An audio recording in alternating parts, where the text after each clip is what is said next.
کائنات کو جو خلعت وجود ملا ہے وہ حضور کے توسل سے ملا ہے۔ اگر وہ جلوہ گر نہ ہوتے، وہ تشریف فرما نہ ہوتے تو کائنات مارز وجود میں نہ آتی۔ محمد نہ ہوتے تو اے بندہ پرور خدا خود ہی ہوتا، خدائی نہ ہوتی۔ بزم کونین کی ساری رنگینیاں اور بزم عالم کی ساری بو قلمونیاں حضور کے ذکر سے ہیں، ان کے تذکرہ نور سے ہیں۔ اور اگر ان کا تذکرہ، ان کا ذکر اور ان کے تذکار کی مہک عالم میں نہ ہو تو سارا عالم پھیکا دکھائی دے۔ بلکہ میں تو یوں کہتا ہوں کہ ہمیں خدا تک جو رسائی نصیب ہوئی، خدا کی معرفت کا نور نصیب ہوا، وہ بھی حضور علیہ السلام کی طفیل سے ہے۔ وگرنہ ایک ایسی ذات کو ماننا اور یقین بھی اتنا پختہ کہ ہمیں اپنے ہونے کا اتنا یقین نہیں ہے جتنا ذات باری کے ہونے کا یقین ہے۔ اور بالخصوص ماہ صیام میں یہ منظر دیکھنے کو ملتا ہے کہ سخت گرمی ہے، زباں کانٹا بن گئی، ہونٹ خشک ہیں، حلق خشک ہے۔ سخت گرمی کے باوجود دروازہ مکفل اور ٹھنڈا پانی بھی دستیاب، اور ہم ایک لقمہ بھی اور ایک قطرہ پانی کا بھی حلق سے نیچے نہیں اتارتے، اس لیے کہ ہمارا رب ہمیں دیکھ رہا ہے۔ یہ یقین ہمیں بند کمرے میں بھی میسر ہونے کے باوجود ٹھنڈا مشروب حلق سے اتارنے سے روک دیتا ہے۔ یہ اس کی ذات پر یقین ہے۔ یہ یقین کیسے پیدا ہوا؟ یہ تیقن کیسے ملا؟ ایک ایسی ذات پر جس کو دیکھا نہیں، جس کو چھوا نہیں، جس سے کبھی ہم کلام نہیں ہوئے، جس کو سوچنے بیٹھ جائیں تو مرغ عقل تھک کے گر جائے، جو وہم خیال ادراک کی حدود سے ورا ہے۔ اکبر الہ آبادی نے کہا تھا، تو دل میں تو آتا ہے سمجھ میں نہیں آتا، میں جان گیا بس تیری پہچان یہی ہے۔ تو سوچا نہیں جا سکتا، ناپا نہیں جا سکتا، تولا نہیں جا سکتا، دیکھا نہیں جا سکتا۔ لا تدرکہ الابصار، تمہاری آنکھوں میں طاقت کہاں کہ اس کے جلووں کی تاب لا سکو۔ تو جس کو دیکھا نہیں جا سکا، جس کو سوچا نہیں جا سکتا، جس کو سمجھا نہیں جا سکتا، صرف مانا جا سکتا ہے، اور وہ مانا حضور کے کہنے پہ۔ ایسی ذات کو کہ جو فہم و ادراک کی حدود سے ورا ہے، اور یہ وہ انسان مان رہا ہے جو محسوسات کا عادی تھا۔ اقبال نے کہا، خو گرے پیکرے محسوس تھی انسان کی نظر، بن دیکھے خدا کو پھر کوئی مانتا کیوں کر۔ یہ انسان کی نظر تھی کہ وہ محسوسات کی عادی تھی، وہ دیکھ کر ماننے کا مزاج رکھتی تھی، اور ایک ایسے خدا کو منوایا گیا جو دیکھا ہی نہیں جا سکتا، جو عقل و فہم کی حدود سے برا ہے، جو شنوائی نہیں دیتا، جو سنائی نہیں دیتا، جس کو چھوا نہیں جاتا، حواس خمسہ جس کا ادراک نہیں کر سکتے، عقل کی پہنچ سے وہ بالا ہے، اس پر اتنا پختہ یقین کہ اپنے ہونے کا اتنا یقین نہیں جس کا اس کے ہونے کا یقین ہے۔ تو یہ یقین پیدا کہاں سے ہوا؟ یہ پیدا یقین ہوا تو محمد عربی کی چوکھٹ سے نصیب۔ فیض پہنچا ہے رضا احمد پاک کا، ورنہ ہم کیا جانتے خدا کون ہے۔ تو خدا تک ہمیں رسائی جو نصیب ہوئی، یہ حضور کی چوکھٹ سے نصیب ہوئی۔ حضور کی شہادت سے ہم نے اس پاکیزہ وجود کو مانا۔ اللہ کے محبوب علیہ السلام ایک دن کہیں جا رہے تھے تو سوا نامی ایک شخص کے پاس ایک گھوڑا تھا، حضور کو پسند آ گیا، تو اسے کہا کہ یہ گھوڑا بیچتے ہو؟ اس نے کہا جی بیچتا ہوں. کتنے کا سودا طے ہو گیا؟ فرمایا میں تاجرانہ غرض سے تو نہیں یہاں آیا تھا، اچانک تمہارا گھوڑا مجھے پسند آ گیا تو میں نے خرید لیا، تم رکو میں اس کی قیمت لے کے آتا ہوں. حضور گھر گئے تو واپس آنے سے پہلے کسی نے اس کو رکے ہوئے دیکھا تو کہا یہاں ٹھہرے ہو؟ کہا مسلمانوں کے نبی سے اس گھوڑے کا سودا کیا، وہ قیمت لینے گئے. کتنے کا سودا؟ اس نے بتایا. اس نے کہا مجھ سے زائد پیسے لے لو. اس نے کہا میں تو ان سے سودا کر چکا ہوں. کہا جب تم نے سودا کیا تھا اس وقت کوئی موقع کا گواہ ہے؟ کہا کوئی نہیں تھا. تو کہا مکر جانا. زیادہ پیسوں کے لالچ میں آ گیا. اتنے میں حضور تشریف لائے. حضور نے قیمت دینا چاہی تو اس نے کہا میں تو آپ سے سودا ہی کوئی نہیں کیا. حضور کہیں کہ تیرا میرا بھی سودا ہوا، وہ صاف مکر گیا، میرا تو آپ کا کوئی سودا ہی نہیں ہوا. اسی تکرار میں لوگ جمع ہو گئے. جب لوگوں کا ہجوم بنا تو سوا نے سوچا کہ صادق بھی یہ ہیں، امین بھی یہی ہیں، لوگ انہیں ہی سچا کہیں گے، مجھے جھوٹا کہیں گے. میرا تو خیال تھا انکار کروں گا تو گزر جاؤں گا اور مہنگے داموں بیچ لوں گا، تو یہ تو میں پھنس گیا. لیکن اس نے کہا اچھا مجھے آپ بتائیے، جب دو آدمیوں کے مابین یوں نزاع بن جائے تو آپ کی شریعت میں تصفیہ کی صورت کیا ہے؟ تو میرے حضور نے فرمایا کہ میری شریعت تو یہ کہتی ہے کہ جو شخص مدعی ہے وہ گواہ لائے، والیمین علی من انکر، اور جو انکار کرتا ہے وہ قسم دے. اس نے کہا جی طے ہو گیا. اگر آپ نے مجھ سے گھوڑا خریدا ہے، مدعی آپ ہیں، تو آپ گواہ لائیں، اور اگر آپ کے پاس گواہ نہیں ہے تو میں قسم دے دیتا ہوں. اس کو پتا تھا کہ گواہ نہیں ہے، مکر گیا تھا، اس کے لیے قسم دینا بھی کیا مشکل تھا. اس نے کہا جی ٹھیک، آپ کی شریعت کے مطابق ہی فیصلہ کر لیتے ہیں. اگر آپ نے مجھ سے گھوڑا خریدا ہے تو اس پہ کوئی گواہ پیش کر دے، اور اگر گواہ نہیں ہے تو میں قسم دے دیتا ہوں. لوگوں کا ہجوم ہے. اتفاق تھا کہ کوئی گواہ نہیں تھا. تو جب اس نے بار بار مطالبہ کیا آپ گواہ لائیں نہیں تو میں قسم دیتا ہوں. مجمع میں موجود ایک صحابی حضرت خزیمہ بن ثابت انصاری رضی اللہ تعالی عنہ آگے بڑھے، سینے پہ ہاتھ رکھا اور سوا سے مخاطب ہو کے کہا قسم گواہی مانگتا ہے، میں گواہی دیتا ہوں. اللہ کے رسول نے تجھ سے گھوڑا خریدا ہے، جتنی قیمت حضور بتا رہے ہیں اتنے میں سودا ہوا ہے.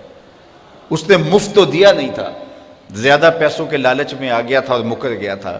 اس نے بھی سوچا چلو مجھے فرار کا راستہ ملا، کوئی بحث نہیں کی. اس نے کہا جی ٹھیک ہے میرا مطالبہ پورا ہو گیا، لائیے قیمت، اور یہ رہا گھوڑا. حضور نے گھوڑا پکڑا، لوگ ہٹنے لگے، مجمع چھٹنے لگا. تو حضور نے حضرت خزیمہ کو بلایا، کہا خزیمہ گھوڑا بھی مل گیا، بات بھی سچ تھی، لیکن تم نے کیسے گواہی دی؟ تم تو موقع پہ موجود ہی نہیں تھے، تو تم نے کیسے گواہی دی؟ سنو حضرت خزیمہ نے کیا جواب دیا، آپ کے سینے میں ٹھنڈ پڑ جائے گی. حضرت خزیمہ نے کیا جواب دیا؟ عرض کی حضور آپ کے کہنے پہ ہم نے رب کی گواہی دی تھی. یہ گھوڑا کیا ہوتا ہے؟ جنت دوزخ کی گواہی دے دی. کیا ہم نے دیکھا تھا؟ آپ نے کہا تو ہم نے مان لیا، اور یہ بھی تو آپ ہی کہہ رہے تھے کہ میں نے گھوڑا خریدا ہے. حضور نے حضرت خزیمہ کا ہاتھ پکڑ کے فضا میں بلند کیا اور جانے والوں کو کہا رک جاؤ، ٹھہر جاؤ. کسی عدالت میں، کسی کچہری میں گواہوں کی ضرورت ہو، لوگوں سن لو، میری شریعت دو گواہ مانگتی ہے، لیکن جہاں میرا خزیمہ ہوگا ایک کی گواہی دو کے قائم مقام. تو خدا تک پہنچنے کا راستہ ذات رسالت مآب صلی اللہ علیہ وسلم. قرآن مجید کا ایک اسلوب دیکھیے، ارشاد فرمایا وَإِذَا سَأَلَكَ عِبَادِي أَنِّي فَإِنِّي قَرِيبٌ. حبیب میرے بندے تیرے پاس آ کے میرا پوچھتے ہیں. اگر آپ کی توجہ ہو، وَإِذَا سَأَلَكَ عِبَادِي أَنِّي فَإِنِّي قَرِيبٌ، بندے میرے ہیں، آتے تیرے پاس ہیں، پوچھتے پھر میرا ہیں. حبیب میرے بندے تیرے پاس آ کے میرا پوچھتے ہیں. فَإِنِّي قَرِيبٌ، فا تعقیبیہ کے بعد علماء تفسیر نے لکھا کل مقدر ہے، لفظوں میں مذکور نہیں ہے لیکن مانن موجود ہے. تو اس کا مفہوم یہ ہوگا حبیب میرے بندے مجھے ڈھونڈتے ڈھونڈتے جنگلوں کی اور صحراؤں کی خاک چھانتے چھانتے تیری دہلیز تک پہنچتے ہیں اور تیرے سے میرا پتہ پوچھتے ہیں. تو ان آنے والوں کو بتلا دیجئے، کہہ دیجئے، تسلی دے دیجئے دور نہیں ہوں، مل جاؤں گا، اگر طلب سچی ہے تو ضرور ملوں گا. تو کہا کہ محبوب میرے بندے میرے پاس آ کے تیرا پوچھتے ہیں. اللہ اکبر. انہیں کہہ دیجئے میں دور نہیں، نیڑے ہوں، مل جاؤں گا. یہ ترجمہ کل کے مقدر ہونے کے ساتھ ہے، لیکن اہل تصوف نے کہا، صوفیہ کہتے ہیں کہ کل مقدر ماننے کی ضرورت ہی کیا ہے، بات ہی سیدھی ہے۔ آواز آئی محبوب میرے بندے تیرے پاس آ کے میرا پوچھتے ہیں، تو محبوب جب تیرے پاس آ کے میرا پوچھتے ہیں تو میں پھر بھی دور ہوں۔ جب میرے بندے مجھے ڈھونڈتے ڈھونڈتے تیرے تک آ گئے تو محبوب جو تیرے تک آ گئے وہ میرے تک آ گئے۔ تیرے تک پہنچنا ہی تو میرے تک پہنچنا ہے۔ اقبال بولا خضر بتلائے تو کیوں کر بتلائے، اگر ماہی پوچھے کہ دریا کہاں ہے۔ محبوب تیری چوکھٹ پہ آ کے پھر بھی میرا پوچھ رہے ہیں، جو تیرے ڈیرے تک آ گئے محبوب وہ میرے تک آ گئے۔ اور میرے امام بولے بخدا خدا کا یہی ہے در، نہیں اور کوئی مفر مکر، جو وہاں ہو یہیں آ کے ہو، جو یہاں نہیں وہ وہاں نہیں۔ وہی لامکاں کے مکی ہوئے، سر عرش تخت نشی ہوئے، یہ نبی ہیں جس کے ہیں وہ مکان، وہ خدا ہے جس کا مکان نہیں۔ تو خدا تک پہنچنے کا راستہ ہی یہی ہے۔ قرآن مجید میں ایک اور اسلوب دیکھیے، قل ان کنتم تحبون اللہ فاتبعونی یحببکم اللہ۔ اے حبیب آپ ان کو فرما دیجئے اگر تم اللہ سے محبت کرتے ہو، یہ تمہاری طلب ہے، تم اس کے پیار میں نکلے ہو، اس کی محبت میں نکلے ہو، تو پھر کیا کرو؟ ساری زندگی لگے رہو گے، خدا کی قربت تمہیں نصیب نہیں ہو سکتی۔ خدت کی گتھیاں سلجھا لو لیکن صاحب جنون نہیں بن سکتے جب تک یہ چوکھٹ تمہیں نصیب نہیں ہوتی۔ حکیم نیٹشے ساری زندگی عقل کے بل بوتے پہ خدا کو ڈھونڈتا رہا، زندگی گزر گئی لیکن خدا تک رسائی نہیں ہو سکی۔ اقبال نے بڑے دکھ سے کہا کاش بودے در زمانے احمدے تا رسیدے بر سرودے سرمدے۔ وہ اپنی عقل کے بل بوتے پہ خدا تک پہنچنے کی کوشش میں ساری زندگی گزار دیتا ہے۔ بو علی اندر غبارے ناکا گم، دستے رومی پردائے محمل گرفت۔ ساری زندگی اس غبار میں تلاش کرتا رہا محبوب کو، جس سواری پہ محبوب کا کجاوا تھا اور محبوب گزر گیا، اور وہ اڑتی ہوئی گرد میں محبوب کو تلاش کرتا رہا، ساری زندگی محبوب کا سراغ نہیں ملا۔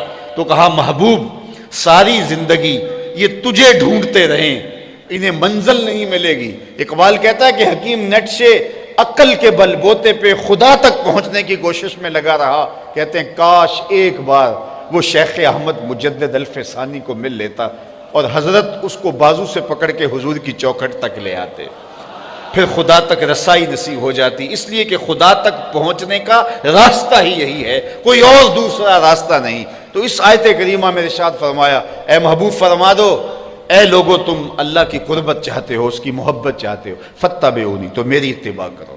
حضرت داتا گنج بخش علی حجویری علیہ رحمہ کشف المعجوب کے اندر تصوف کی دو اصطلاحات کا ذکر کیا ہے۔ ایک اصطلاح کا نام ہے فرق اور دوسری اصطلاح کا نام ہے جمع۔ جس طرح جمع تفریق ہوتی ہے تصوف میں بھی یہ ان معنوں کے اندر جو مفہوم حضرت داتا صاحب بیان کرتے ہیں وہ یہ ہے، فرق کیا ہے؟ جب بندہ اللہ کی طلب میں نکلتا ہے اور اپنی نفسانی خواہشات کو ترک کرتا ہے اور عازم سفر ہوتا ہے، اس کی یہ سلوک کی منزل، اس کی تگ و تاز، اس کی جد و جہد، اس کی محنت، اس کی کد و کاوش، اس کے رت جگے، اس کے آنسو، اس کی سسکیاں، امید وصل کے لیے اس کی بھاگ دوڑ، یہ فرق کہلاتی ہے۔ وہ قرب الہی کے لیے دن رات کوشاں ہوتا ہے، کبھی سجدوں میں راتیں گزارتا ہے، کبھی روزے میں دن بسر کرتا ہے، کبھی سسکیاں لیتا ہے، کبھی آنسو بہاتا ہے، کبھی کعبے کا طواف کرتا ہے، کبھی حرم کی زمین چومتا ہے، کبھی کوئی اذیت، کبھی اور تکلیف، کوئی اور عبادت کی مشقت سہتا ہے، کس لیے کہ مجھے اللہ کی قربت نصیب ہو جائے۔ کہا اس ساری منزل کا نام فرق ہے۔ لیکن فرق کے راستے پہ ساری زندگی پہ کوئی گامزن رہے تو اس کو منزل نصیب نہیں ہو سکتی، خدا کا قرب نہیں مل سکتا۔ قرب الہی تب ملے گا جب جمع کا ضابطہ جو ہے وہ روح پذیر ہوگا۔ اور جمع کیا ہے؟ جب اس کی کرم نوازی ہو اور وہ بندے کو اپنا قرب عطا کرے۔ بندے کی طلب، بندے کی تڑپ، اس کا التہاب، اس کا پیچ و تاب، اس کا اضطراب، اس کی سسکیاں، اس کی عبادتوں کا گداز، اس کا رونا دھونا اور اس کی تڑپ اور اس کی بے تابیاں اور اس کی بے چینیاں ساری زندگی بھی رہیں، لیکن خدا کے قرب کی کوئی انتہا ہی نہیں ہے. ساری زندگی سفر کرتا رہے لیکن منزل اسے نصیب نہیں ہو سکتی، اس لیے کہ اس کی قربت کی کوئی انتہا ہی نہیں ہے. تو وہ چلتا رہے گا چلتا رہے گا. وہ کیا کسی نے کہا تھا کہ نہ سفر بشرط معال ہے، نہ طلب بقید سوال ہے، فقط ایک سیر یہ ذوق کو میں بھٹک رہا ہوں کہاں کہاں. میرے دل کی یہ خلوتیں کئی بار سج کے اجڑ گئیں، مجھے بارہا یہ گما ہوا تم آ رہے ہو کشاں کشاں. تو بندہ تڑپ، بے چینی اور اضطراب کا اظہار کرتا ہے لیکن منزل نصیب نہیں ہو سکتی. اس کو ایک سادہ مثال سے سمجھانا چاہوں گا. بہلول کا نام آپ نے سنا ہے، مشہور مجاذیب میں ہے، اور یہ وہ لوگ ہوتے ہیں کہ تجلیات کے وفور سے جن کا شیشہ عقل ٹوٹ جاتا ہے اور دنیا انہیں پاگل کہتی ہے، دیوانہ کہتی ہے، لیکن سادی کہتے ہیں سادیا نزدیک رائے عاشقاں خلق مجنو نندو مجنو عاقل است. لوگ کہتے ہیں یہ پاگل ہیں لیکن حقیقت میں عقل والے یہی ہیں جو یار تک پہنچنے کا راستہ ڈھونڈ چکے ہیں، جو ہر وقت اس کے جلووں میں مبہوت رہتے ہیں. اصل تو عقل ان کے پاس ہے، شعور تو ان کے پاس ہے. بہرحال بہلول دجلہ کے کنارے گھومتا اور عجیب و غریب اس کی بظاہر حرکات تھی. ہارون الرشید ایک دن اپنے محل کی چھت پہ ٹہل رہا تھا. اس نے دیکھا کہ نیچے بہلول گزر رہا ہے. اس کے دل میں خیال آیا تو اس نے خادمین سے کہا کہ جلدی بہلول کو میرے تک پہنچاؤ. تو جو مامور تھے خدمت پر، انہوں نے اوپر سے نیچے کمند پھینکی، نیچے والوں کو اشارہ دیا، انہوں نے بہلول کو پکڑ کے ڈولی میں رکھا، اوپر والوں نے کھینچ لیا. 2 لمحوں کے بعد بہلول بادشاہ کے سامنے تھا. بادشاہ نے بہلول سے پوچھا مجھے ایک بات تو بتاؤ، تم خدا تک کیسے پہنچے ہو؟ مجھے یہ بات بتاؤ تم خدا تک کیسے پہنچے ہو؟ تو بہلول نے 2 لفظی جواب دیا. کہا بادشاہ جیسے آپ تک پہنچا.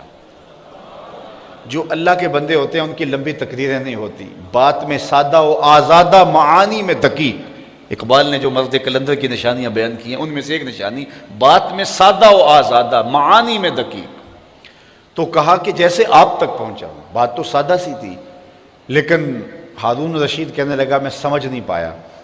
کہا بات تو آسان ہے، تم نہیں سمجھ پائے تو میں کیا کروں؟